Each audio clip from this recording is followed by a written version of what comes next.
here we go. And we're going to get to the Hunger Games, so let's table that for the moment, because I do want to talk about that, because that is a different, as much as I hate to say it, we're going to talk the Rachel Ziegler stuff, but that is a different financial dynamic than the Marvels, very much so. We'll talk about why, okay? Then you got Trolls that comes out there at $30 million, another movie that Universal does not need to set the world on fire because of licensing agreements after the theater, because of a very comparably, I believe, paltry budget. But then you got the Marvels here, which, man, the Marvels is just, it's just doing so good. It's doing good. You know what else is good? What else is good is he shows up right as I pull up the numbers. It's like a magnet to this guy. Odin is here. What's up, dude? Oh, hey, Odin. All right. I was pulling up the stream and I was like, okay, I got about an hour as baby girl naps, and I see that you're just pulling up these numbers, so I'm excited. Let's jump in. Now it's a party. All right, let's do it. So let's talk about this, because we were talking a little bit earlier about how this is doing. We're also talking about economic opportunity costs, things like this, as far as like what Ron was saying earlier in the show was, you know, it's not just about breaking even, and it's not, because the measure of success is not to spend capital over the course of 2 to 3 years, as is the case of most Hollywood blockbusters, and just get the dollar for dollar money back that you put into it. That's still a fail. That's called a hobby. It's called a hobby.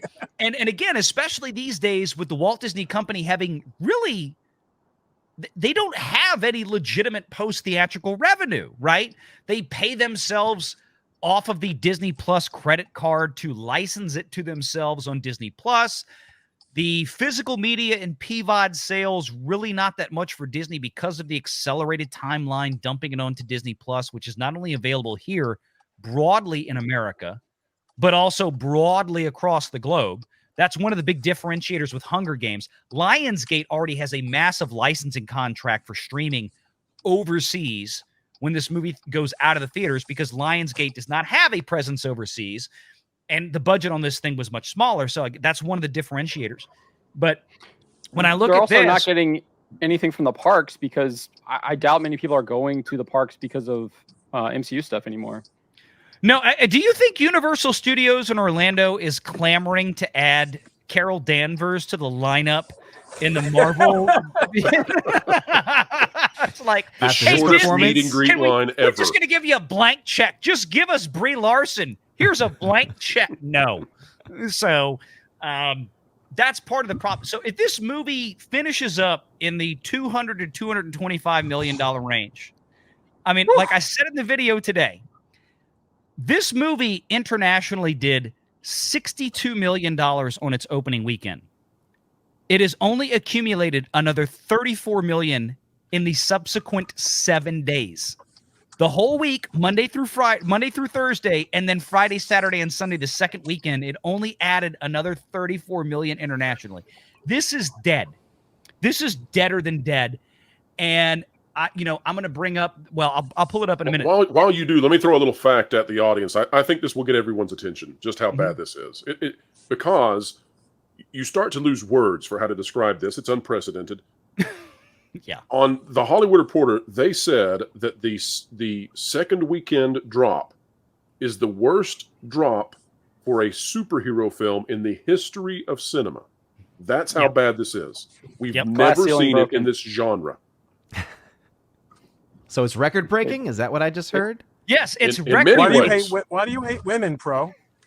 Because they wouldn't go watch this. It was 61% men. We did our best, Ron.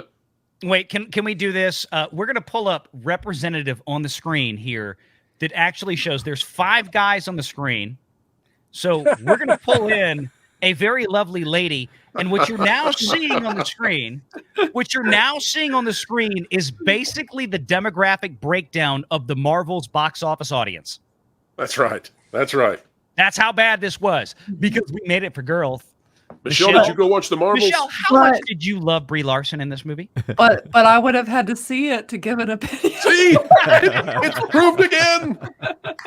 So this really is a demographic breakdown of the audience, because the only woman here didn't care about this movie and didn't go see it. Yeah. So, I mean, this is where we are, guys and girls. Odin, what do you think? What is going on here?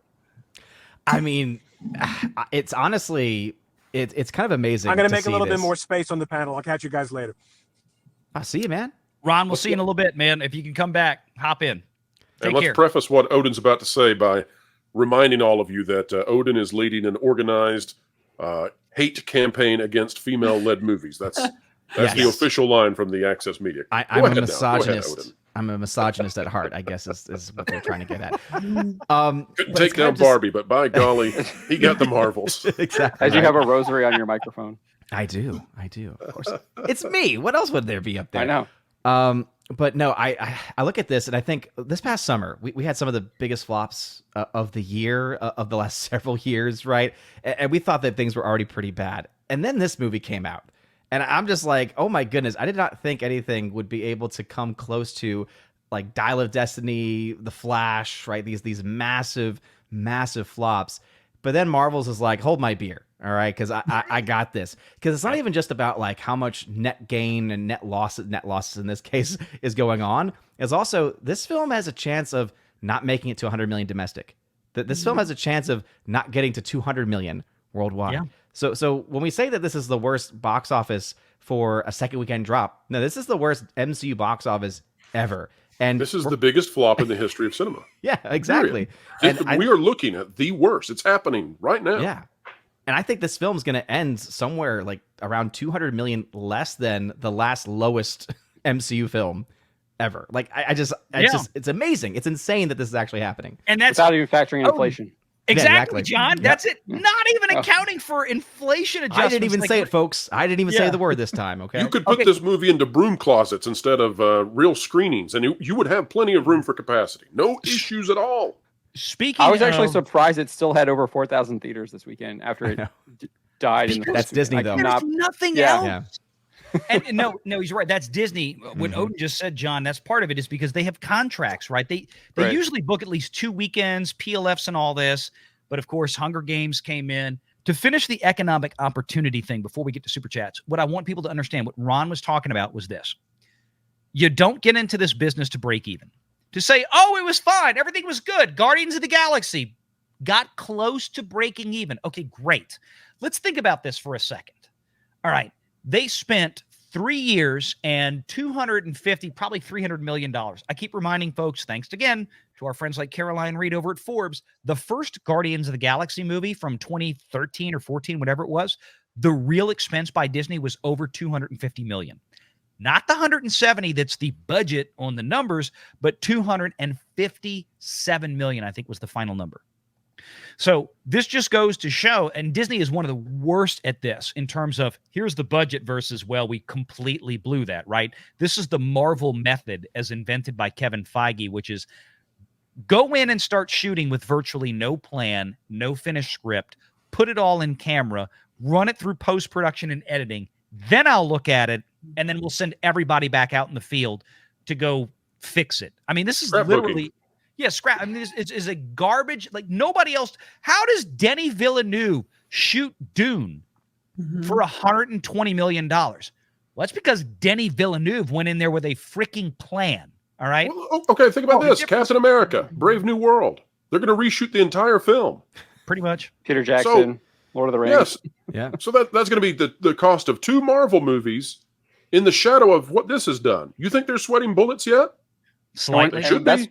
And you're just talking about the cinematic stuff. That's not even talking about their TV stuff, which we know that they announced in the Hollywood Reporter that they're completely restructuring. They've canceled Daredevil Born Again. Who knows what's going on with that Wonder Man show?